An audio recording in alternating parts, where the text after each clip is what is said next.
السلام ورحمة الله وبركاته. نويت التعلم والتعليم والتذكر والتذكير والنفع والانتفاع والإفادة والاستفادة والحسن والتمسك بكتاب الله وسنة رسوله بالوادي عبده وسلمه إلى حضرة سيدنا وشفينا ورسولنا محمد بن عبد الله صلى الله عليه وسلم حجة الإسلام الحامد محمد بن أحمد الغزالي إلى أرواح والدينا ووالديكم وأمواتنا وأمواتكم وأموات المسلمين عامة ومن عمر هذا المسجد سابقا ولاحقا ومن تصدق فيه ومن عبد الله فيه إن الله إذا غشاهم بالرحمة والمغفرة ويسكنهم بالجنة ويختم لنا ولكم بالحسنى بخير ولطف وعافية وإلى حضرة النبي محمد صلى الله عليه وسلم. الفاتحة.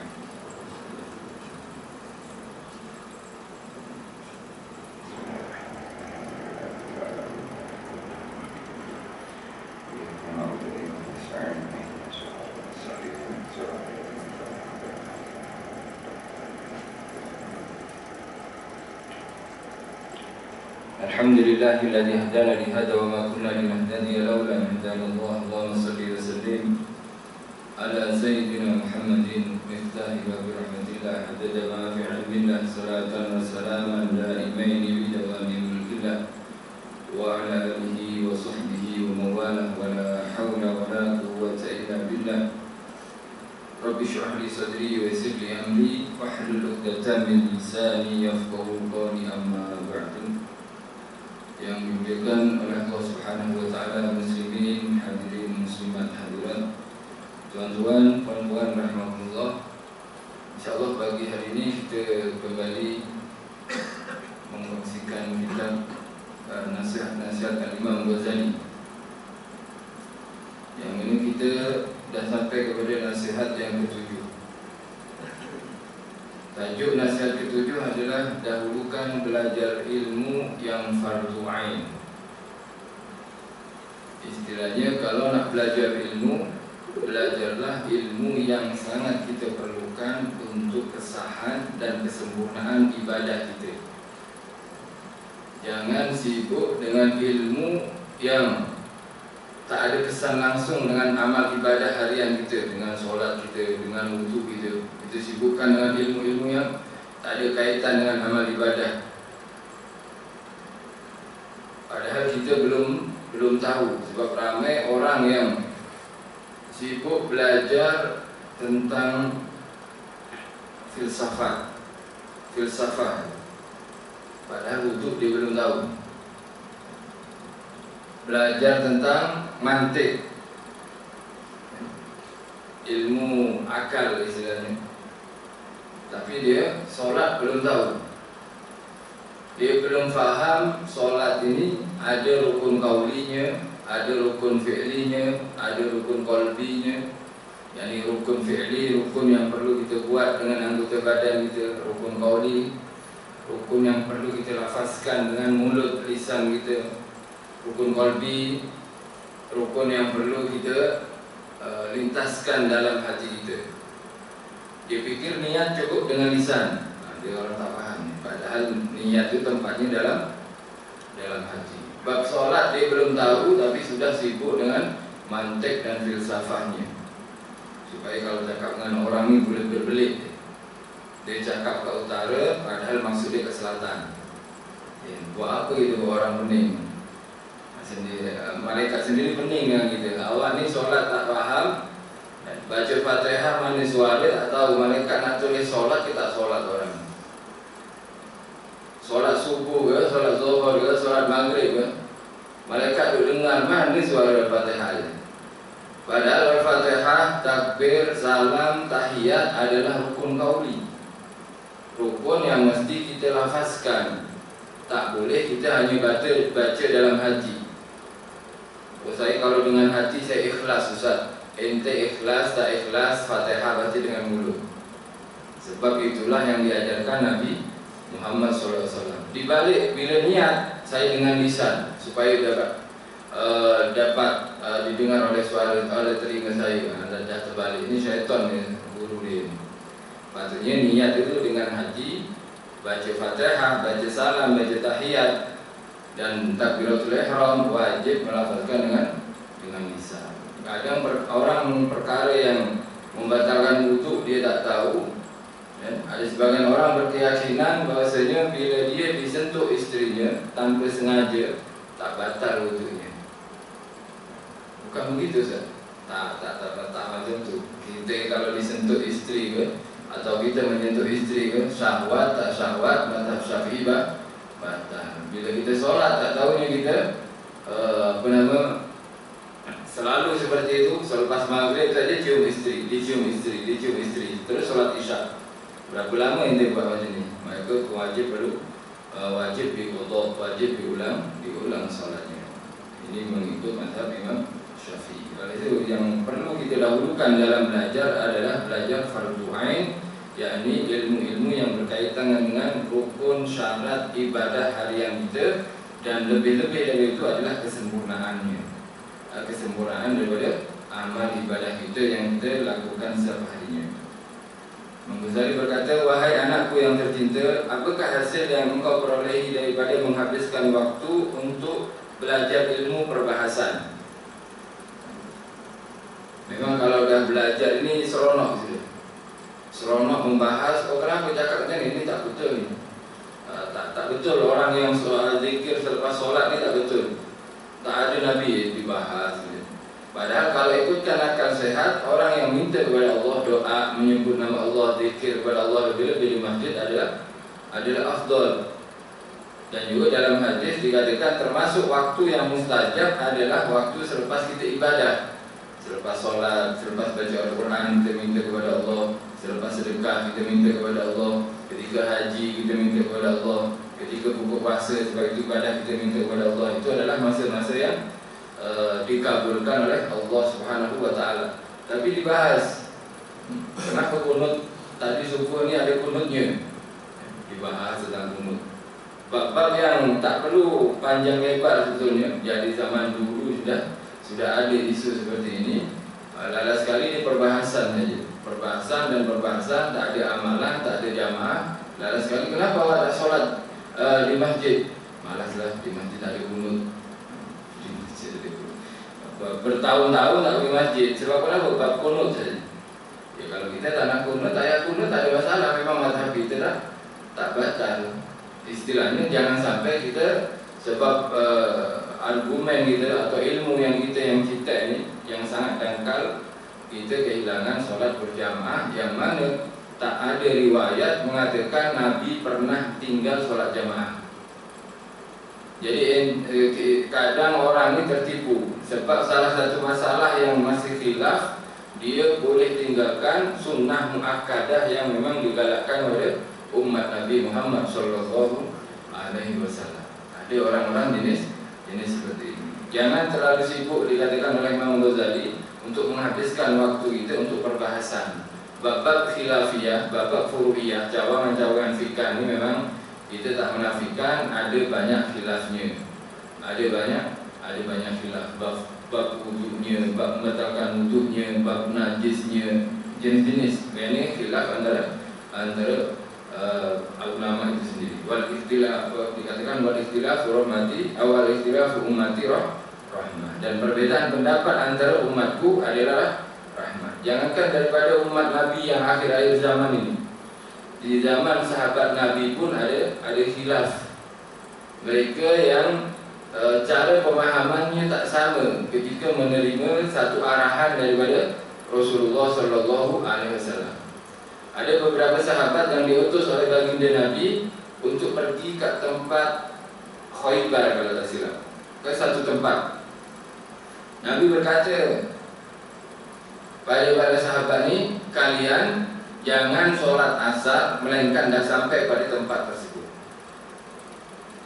Ini nasihat Nabi. Ini arahan yang Nabi berikan kepada sahabat.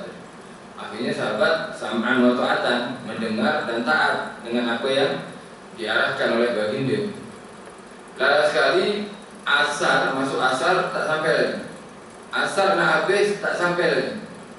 Akhirnya ada sebagian sahabat berkata, sebetulnya Nabi itu cakap seperti itu sekiranya kita boleh kejar asar di tempat tujuan kita ini. Kalau memang asar akan tertinggal, kita sholat tengah jalan. Ada yang lain mengatakan tak, Nabi cakap jangan sholat asar melainkan itu sampai pada tempat. Jadi kan dah khilaf ini. Sudah khilaf antara sahabat. Akhirnya terpecah jadi dua. Ada golongan yang berpegang teguh lurus pada panduan Nabi, tak sholat asar. Dan juga ada juga sebagian yang sholat asar dulu baru dia sambung perjalanannya. Selepas sholat mereka sambung perjalanan sampai ke sana maghrib. Yang lain itu akhirnya qadha asar.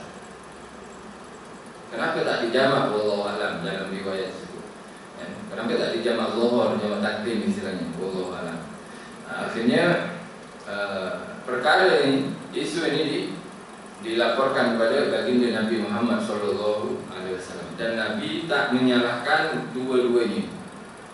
Yang satu berpegang teguh, memang kalau dah masuk waktu, lebih-lebih kalau nak habis kita wajib solat, dah betul. Yang satu lagi berpegang teguh dengan sabda Nabi Muhammad SAW, dua-dua betul. Oleh itu kadang sabda Rasulullah SAW daripada hadis Al-Quran itu memang ada perbedaan kefahaman, ya, perbedaan kefahaman sehinggalah memberikan perbedaan pendapat antara madhab.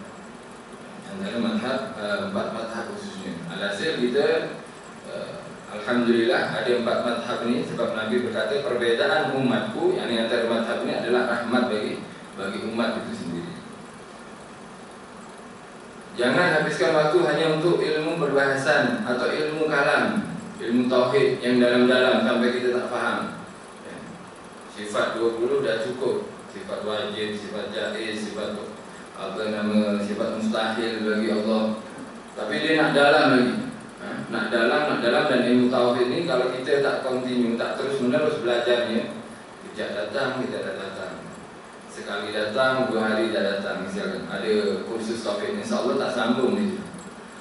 Ilmu tauhid kena hadir daripada pertama sampai akhir kitab, baru kita boleh faham. Tapi jangan hanya sibuk mencari ilmu seperti ini saja, sedangkan kita tak ada amal, terlalu sibuk tak beramal nanti, meninggalkan kewajiban-kewajiban yang lain. Perkara ini, yang belajar tauhid bukan dilarang, tapi hukumnya adalah fardu kifayah. Tauhid yang dalam-dalam ini adalah hukumnya fardu kifayah. Cukup sebagian orang mukmin faham, yang boleh dia menolak syubhat tentang ketuhanan sudah cukup, tak perlu semua orang muslim.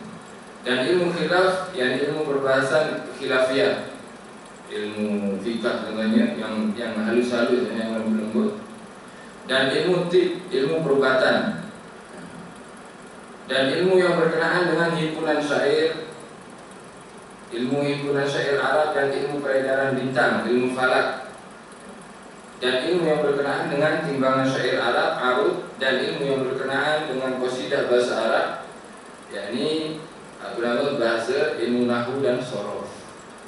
Belajar ilmu nahwu dan sorof ini penting untuk kita memahami Al-Quran dan hadis. Tapi kalau sampai dalam sangat, sampai teliti sangat, lelah sekali kita cari kesalahan orang. Ada imam baca doa, Wassallallahu ala sayyidina Muhammadin wa ala alihi wasallim. Imam ini tak belajar nahwu. Kenapa Ustaz? Kerana dia baca wasallim, sedangkan dia mulakan wasallallahu.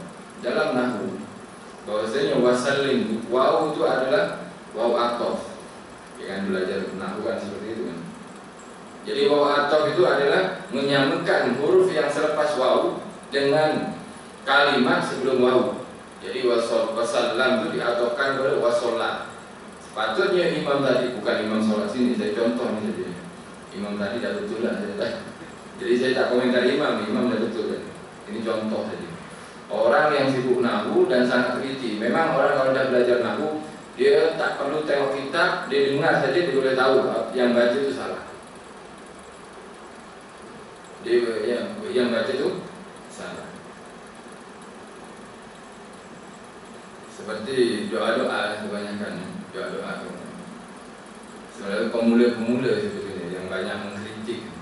Kalau orang-orang yang dah power ni dia banyak berbesar hati. Maksudnya sebab nahwu pun banyak khilaf. Nahwu pun banyak khilaf. Akhirnya baru dikatakan wasallam.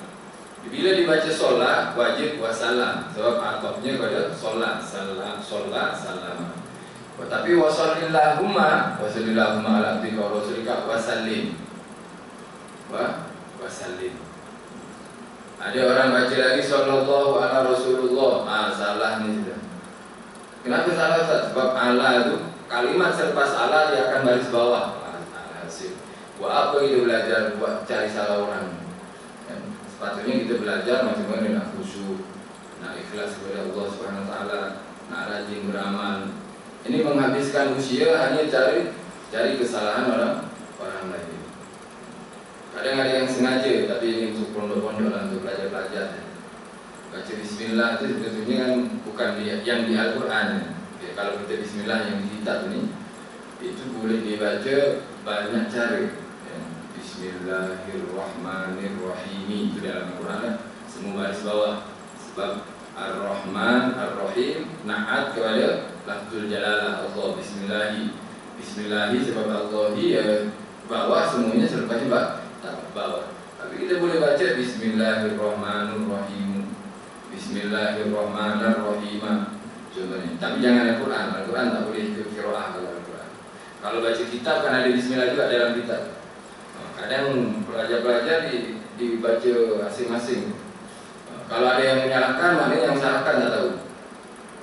Oh dasar ni, aku dasar aku apa nak bangga-banggaan kepada orang lain. Kita hidup ini bukan untuk bangga-banggaan, tapi untuk belajar ikhlas kepada Allah Subhanahu Wa Taala. Ini yang dimaksudkan oleh Imam Ghazali. Jangan sibukkan dengan bahasa Arab ni, sorof, atau orang mengatakan mabruk kan. Selalunya kalau birthday, hari jadi, apa nama? Mabruk alfa, mabruk kan ada kalimat. Sebetulnya yang betul kalau ikutkan ya memang ramai juga kawan komentar kalau dalam grup pelajar ni komentar. Sebetulnya bukan mabruk. Mabruk ini adalah unta yang tak boleh berdiri. Mabruk. Kalau barokah tu mubarok, mubarok asli. Tapi penggunaannya dimaafkan untuk orang awam. Mabruk adalah unta yang tak sanggup berdiri, itu unta, atau tak mampu nak jalan sudah. Unta yang macam mana? Unta kena gaul.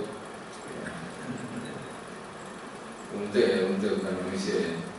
Mabruk. Susah nak berdiri itu mabruk namanya. Mabruk yang unta yang tak mampu.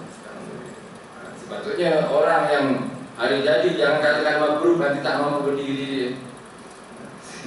Katakan mubarak, barakallahu fiik. Mudah-mudahan Allah memberi berkat kepadamu, memberi berkat kepada umurmu. Hasil pembahasan nahwu itu banyak. Tak boleh kita nak salahkan orang. Kadang memang biasa kan. Tapi saya baca kitab, kitab pun salah juga kan. Kitab hadis pun ada.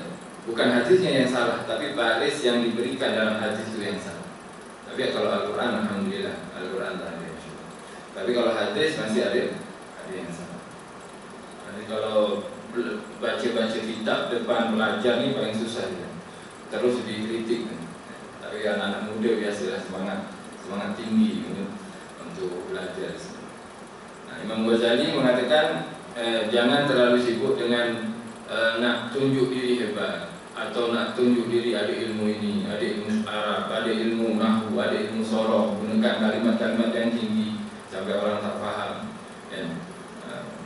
Inti daripada nasihat adalah memberi nasihat kepada orang yang dapat difahami. Sebagaimana Nabi Muhammad SAW selalu menggunakan kalimat-kalimat yang biasa, yang simpel, yang mudah difahami. Selain daripada menyanyiakan umur yang menyalahi perintah Allah yang maha besar, perkara tersebut akan membuat sia-sia umur saja, usia saja. Biarkan sebagian orang yang belajar nahwunya sampai alfiyah, sampai zawaidul alfiyah, sorofnya, balaghahnya, mantiknya tak ada masalah. Satu dua orang memang ada perlu untuk memahami Al-Quran dan hadis. Tapi tak semua orang kena belajar perkara tersebut. Lada sekali nanti dia ada ujub, ada bangga diri, ada riaknya, ibadah tak ada ikhlasnya, dia tak peduli nanti. Ini yang nak disampaikan oleh Imam Ghazali. Sesungguhnya Imam Ghazali kembali berkata, sesungguhnya aku telah melihat di dalam Injil Nabi Isa. Imam Ghazali ini memang ulama, jadi ulama. Nama ulama ini suka membaca, Sampai kitab Injil pun Imam Ghazali baca. Tapi Injil yang di zaman tersebut, sebab Injil ini setiap tahun akan ada perubahan, sedikit atau banyak. Kira tak sesuai akan dirubah ayatnya. Lain dengan Al-Quran. Imam Ghazali pernah membaca Injil dengan Injil Nabi Isa alaihissalam, yang mana disebutkan dalam kitab Injil ini satu faedah. Mulai seorang mayat itu diletakkan di atas kerandanya sampai dia diletakkan di kuburnya, Allah Ta'ala telah bertanya kepadanya 40 soalan. Ini yang nak disampaikan oleh Imam Ghazali. Jenazah ni, orang mati, mulai dia diletak di keranda sampai nanti dia sebelum masuk liang lahat, sebelum ditanam di kubur, Allah akan tanya dia 40 soalan. 40 soalan. Tapi tak semua 40 dikongsikan, satu soalan saja. Yang pertama sekali soalan yang akan ditanya kepada mayit yang baru mati tadi adalah, wahai hamba-Ku, kenapa engkau sentiasa sepanjang tahun memperhatikan kebersihan tempat pandangan manusia kepadamu? Yakni Allah bertanya, kenapa kau selalu sibuk membersihkan tempat pandangan manusia, zahirnya. Pakaian kita dibersihkan, badan kita bersihkan, rumah kita bersihkan, kereta kita, yang zahir-zahir kita bersihkan. Tetapi engkau tidak peduli pada tempat pandanganku. Tapi engkau tak pernah peduli dengan tempat pandangan Allah Subhanahu Wa Taala, walaupun hanya satu detik. Tempat pandangan Allah adalah matma'u nazarillah al-qalbu. Tempat pandangan Allah adalah hati manusia. Hati manusia. Jadi Allah tanya, zahir selalu kau perbaiki, tapi batin atau hati tak pernah kau betulkan dan kau bersihkan. Jadi Allah Subhanahu Wa Taala secara tak langsung, kenapa awak ni suka sangat cari perhatian makhluk. Oleh sebab itu nanti dalam satu riwayat di hari kiamat nanti ada 4 orang yang nampak baik di dunia ini tapi celaka di akhirat. Yang pertama ulama, Masya Allah ulama. Yang kedua ahli jihad, orang yang perang di jalan Allah.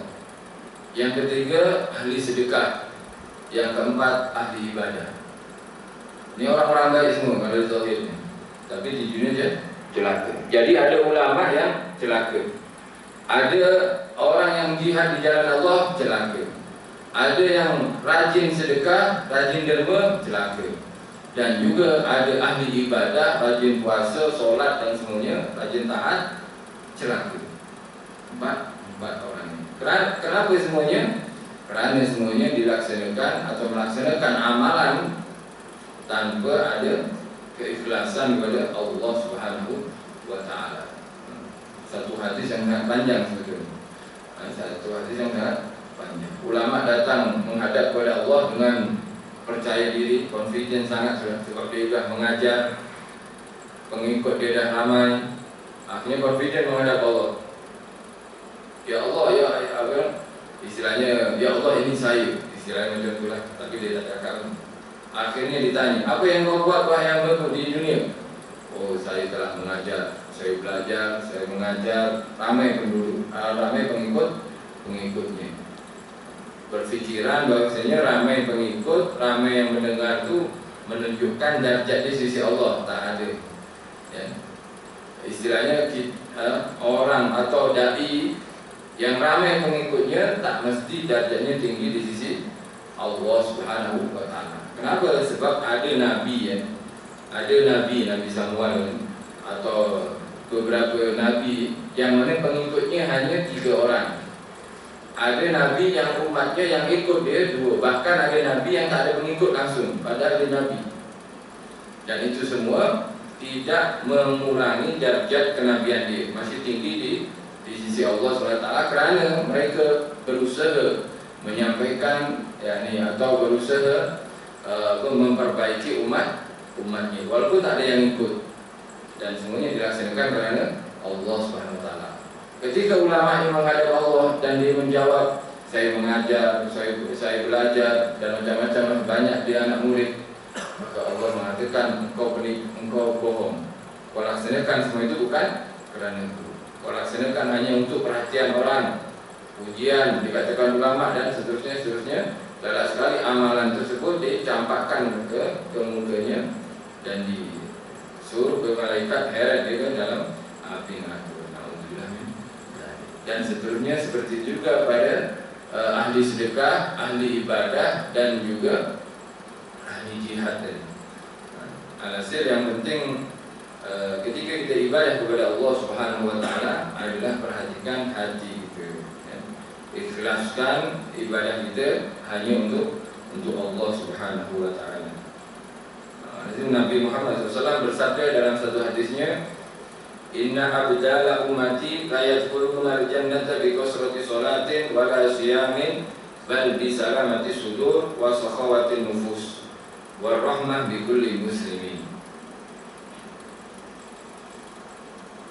Dalam satu hadis yang diriwayatkan oleh Imam Tirmizi dan Imam Baihaqi serta Imam Hakim daripada Sayyidina Hasan radhiyallahu anhu, Nabi bersabda, sesungguhnya abdal umati, abdal ini adalah satu wilayah, satu kewalian yang Allah berikan kepada umat-umatnya. Wali Allah, kekasih Allah Subhanahu Wa Taala.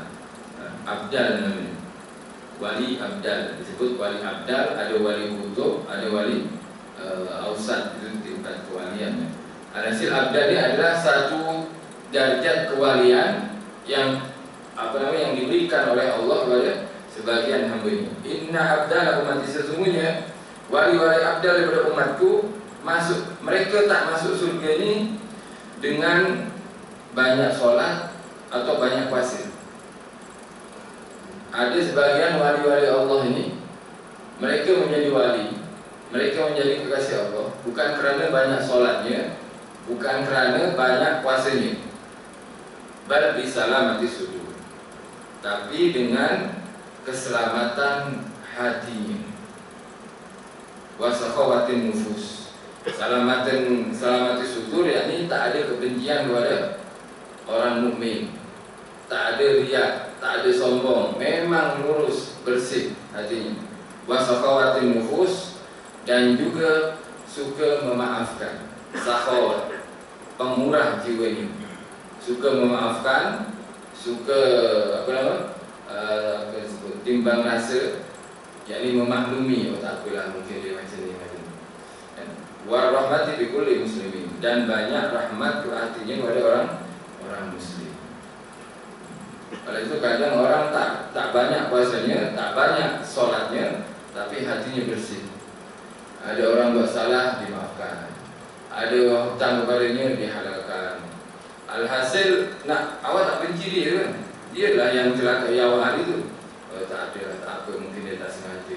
Dialah yang curi barang awak hari itu, mungkin dia terpaksa mencuri. Alhasil dia cari ayat-ayat supaya dia ikhlas, tak benci pada saudaranya. Orang seperti ini sangat mudah nantinya dapat darjat tinggi di sisi Allah Subhanahu Wa Taala. Yauma la yanfa'u malun wala banun. Nanti kita akan berada di hari yang tak ada manfaat anak-anak kita hebat bagaimanapun, tak ada manfaatnya. Malun dan harta benda tak ada manfaatnya, illa man atallaha biqalbin salim, melainkan orang yang datang menemui Allah, datang menghadap Allah dengan hati yang selamat. Orang seperti inilah yang banyak selamat nanti di akhirat. Tak ada suuzon, tak ada bersangka kepada orang, tak ada benci kepada orang, kemudian tak ada nak sombong. Dia memang macam tu, lurus. Selalunya orang macam ni kalau cakap tapi lepas tu dia maafkan, dia lupa. Kan ada orang kalau kita masih berfikir, tegur ke tak, tak sedap pula nak tegur. Kan macam tu, banyak kerengan. ya bagus, kadang bijaksana, kadang salah juga. Tapi orang yang lurus ini sebetulnya dia tak benci, dia memang saja nak bagi nasihat, nak ingatkan, jangan buat gini. Tapi lama sekali dia biasa dengan gitu, bukan benci. Dan kalau kita kebanyakan kalau kita tegur berfikir, sebab kita takut teguran kita tak diendahkan, tak didengar. Bila teguran tak didengar, kita pula yang sakit hati. Intinya apa? Intinya kita takut sakit hati. Tapi kalau orang yang dah lurus ni, tegur sudah, main cakap je. Kan ada jenis-jenis manusia macam ni, main cakap je, cakap salah tegur terus. Tapi selepas tu dia tak ada nak benci, nak menjauh, nak tak senyum ke tak, biasa aja biasa. Ini menunjukkan memang orang ini salamatis sudur, selamat hatinya. Tapi yang eloknya kita berfikir macam mana cara untuk menegur yang paling baik. Ini mengenai hati.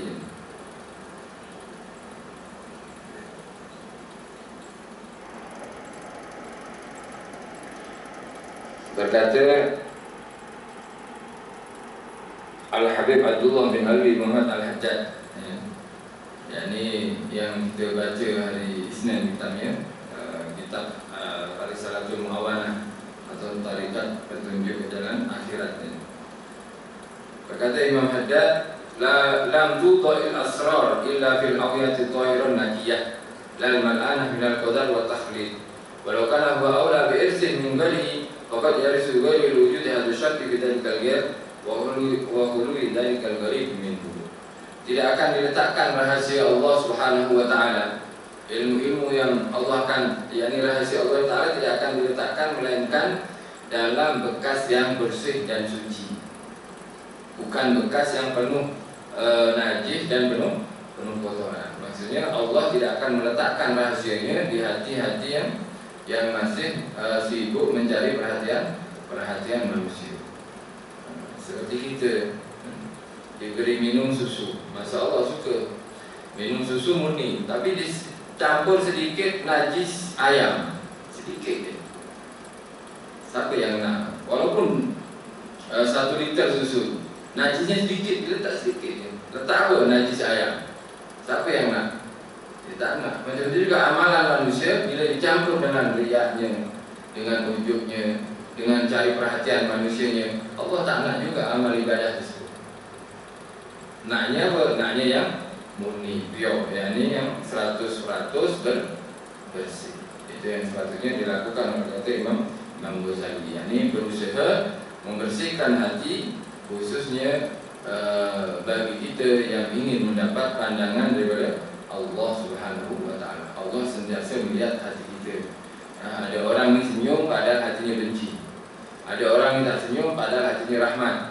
Yang dilihat adalah hati. Ya.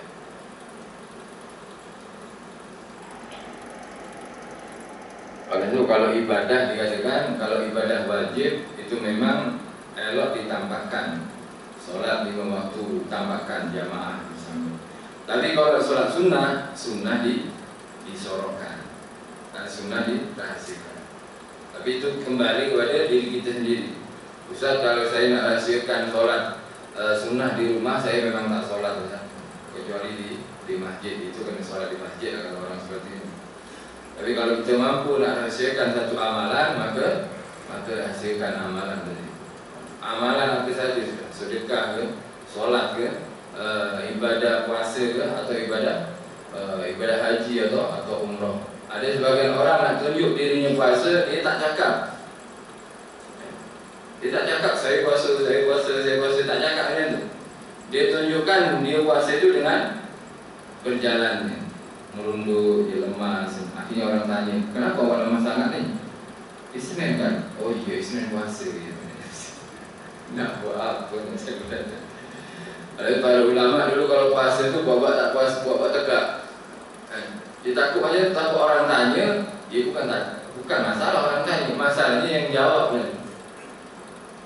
Masalahnya yang jawab, seronok dapat ujian orang. Oh dia awal Senin puasa ya. Jadi sedap bangga. Ada kawan call, kena telefon diangkat. Yang angkat anak dia, ayah mana ayah? Wah, ayah tengah mengaji. Oh, seronok dia mengaji. Wah, tahu kawan saya tengah mengaji ni.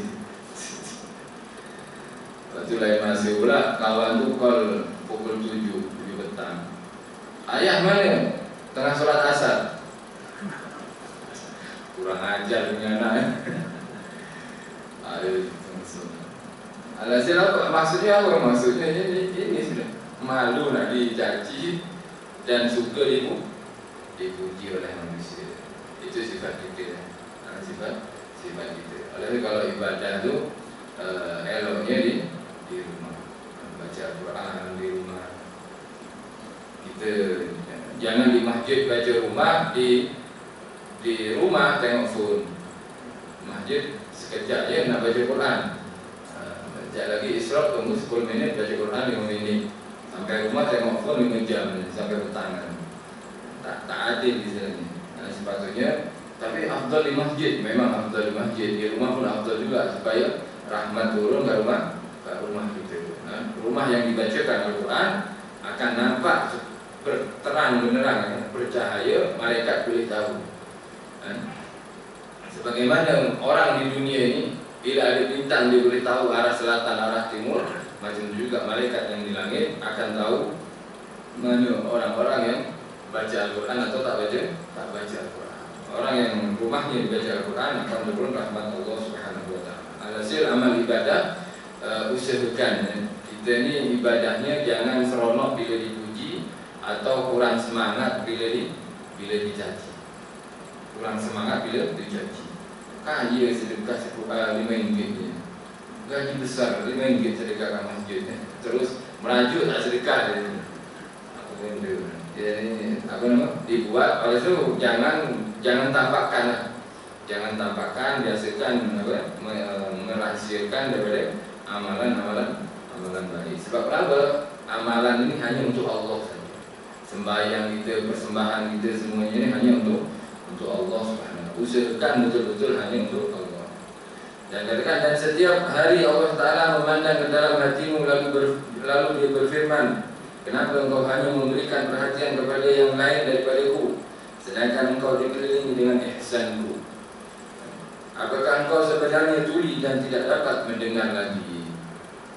Peringatan dari Imam Ghazali mengenai firman Allah yang bertanya, macam mana awak ni sibuk dengan anggota zahir, tapi awak tak sibuk dengan anggota batin. Orang-orang dahulu, tokoh sufi dulu ya, orang-orang zuhud zaman dulu memang meninggalkan dunia. Tapi zuhud dalam pengertian akhir zaman ini dah lain. Zuhud di pengertian akhir zaman adalah orang-orang yang tak nak yang haram. Kalau dulu yang syubhat itu ditinggal, zuhudnya mereka. Itu diceritakan dalam kitab Jawahirul Lu'lu'iyah mengenai syarah Arba'in Nawawiyah. Diceritakan seorang ulama yang duduk di tengah hutan, menyendiri, uzlah, khalwat. Tapi ulama ini memang terkenal dengan kewaliannya, dengan kedekatannya dengan Allah SWT. Akhirnya beberapa menteri atau pejabat kenegaraan, orang-orang kerajaan ini ziarah kepada ini. Pegawai kerajaan ziarah tengah hari sampailah petang izin balik. Wahai Syekh, kami nak balik sebab dah nak malam. Sebab ini nak datang rumah Syekh ni kena melalui hutan. Akhirnya dia balik. Lepas balik betul, tak sampai keluar hutan, mula gelap, ada binatang buas, ada harimau. Dan ada harimau tengah jalan satu-satunya. Ada harimau, beberapa geng harimau, 5-7 ekor yang itu duduk di tengah jalan. Akhirnya patah balik dia orang. Ini cari mampus kita kalau terus jalan. Nah, halau 7 kan. Ini pegawai pun tak ramai sangat. Akhirnya dia patah balik ke rumah Syekh. Patah balik, Syekh itu berkata, kenapa ini tak jadi balik? Ada harimau tengah jalan. Harimau apa? Harimau ya ini kita boleh dimakan nanti kalau lalu atau kacau mereka ni. Awak takut harimau dia jumpa kita. Akhirnya ditengok betul harimau itu nggak lepak, nggak sembang-sembang lepak di jalan itu. Saya itu terus ambil telinga seekor harimau, ya mungkin singanya ya, ditarik. Jangan kacau, aku dah cakap anak murid aku atau tamu-tamu aku lalu sini, jangan kau kacau, pergi kau dari jalan. Akhirnya mereka ditarik telinga itu terus masuk hutan, masuk hutan. Tetamu tadi, pegawai kerajaan tadi terkejut, takut harimau. Apa kenapa? Itulah perbedaan kita, perbedaan kalian dengan kami. Kami ini aslatudho, yakni batin ya, kami betulkan, kami benarkan, kami betulkan hati kami sehinggalah khawfan lil asad, sehinggalah takut kepada kami singa. Tapi kalian aslahtumuz zahir, kalian sibuk memperbaiki zahir kalian, waqiftumul asad, maka membuat kalian takut seekor singa. Memang orang kalau ada hatinya betul-betul hanya kepada Allah, takut kepada Allah, memang tak ada kerisauan nanti. Macam mana anak saya ni Ustaz, anak saya kecil lagi, saya dah tua. Ya mula bayi dulu, anak tu bukan kita yang beri rezeki Allah. Apa pula nak risaukan kan? Macam mana saya ni Ustaz tak makan nanti? Allah hidup pasti makan. Tak ada istilahnya kan? Ada keyakinan kepada Allah SWT. Yang penting apa? Yang penting ibadahnya ikhlaskan hanya untuk Allah SWT. Sebagian yang lain mengatakan kalau hati ada orang ngaku-ngaku hati bersih, bawa dia ke zoo. Bawa ke zoo jumpa harimau, suruh masuk kandang harimau. Kalau harimau takut kat dia bersih hatinya. Kalau dia takut harimau, dia masih takut pada makhluk. Tapi bukan seperti itu maksudnya. Maksudnya adalah kita kena ikhlas dulu, nanti Allah akan campakkan rahasia Allah. Yakni kenikmatan ibadahnya, keyakinan kepada Allah, ketakutan macam mana anak saya ini salat sekarang akhir zaman. Anak-anak muda dah banyak tak solat. Kan ramai yang tak solat, remaja-remaja kita. Ramai yang tak solat, pergaulan pun sangat liar istilahnya. Laki dengan laki, perempuan dengan perempuan. Yang laki jadi yang laki jadi kondang, yang perempuan jadi tomboy, macam-macam gitu. Macam mana anak saya, cucu saya ni? Dah, inti ada Tuhan, ini dia Allah. Nabi Musa seorang saja boleh selamat. Betulkan ibadah hanya untuk Allah, minta betul-betul kepada Allah, Allah akan jaga. Walaupun di tengah lautan orang ni, dan hanya dengan kayu saja akan selamat bila Allah selamatkan. Serusak apapun dunia ini, bila Allah menjaga keturunan kita, anak kita, maka akan Allah jaga dia dan selamat anak keturunan kita. Janji ibadah kita jangan sekali-kali kerana manusia, kerana makhluk. Usahakan ibadah kita hanya kepada Allah, kita minta tolong kepada Allah Taala, disertai dengan ikhtiar mendidik anak-anak kita supaya menjauh daripada maksiat-maksiat yang dimurkai oleh Allah Subhanahu wa taala. Wallahu a'lam.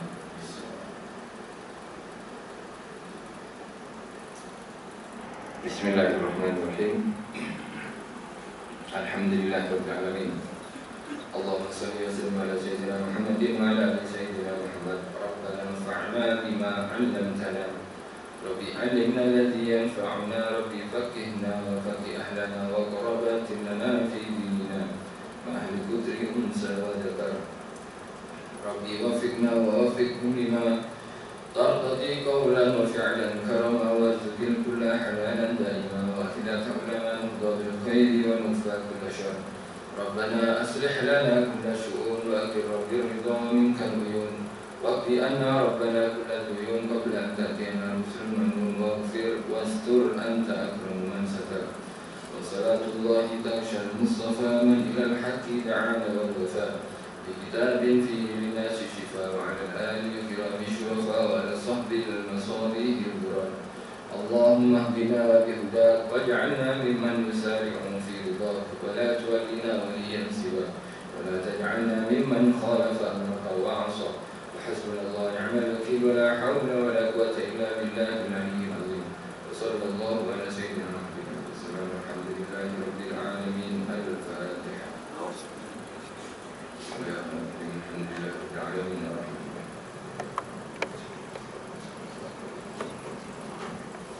InsyaAllah beberapa minit lagi kita boleh solat isyraq ya. Solat isyraq ni masuk waktunya selepas 4 darjat, yakni 4 darjat selepas terbitnya matahari. 4 darjat ni, satu darjatnya 4 minit. Satu darjat ilmu falak tu 4 darjat. 4 darjat ni menyamai satu darjat 4 minit. Jadi 4 kali 4 16. Dan hari ini matahari terbit pukul 7 tambah 16. Ada yang mengatakan 18, ada yang mengatakan 16. Jadi 7:16 kita boleh solat isyraq setengah minit. Solat isyraq. Kenapa? Sebab siapa yang solat subuh berjamaah, duduk di tempat solatnya yang berada di masjid, kemudian dia solat isyraq, yang solat 2 rakaat, maka Allah akan menulis untuknya pahala haji dan umrah tamatan. Diulang terus. Tamatan ini maksudnya bukan tamat, sempurna.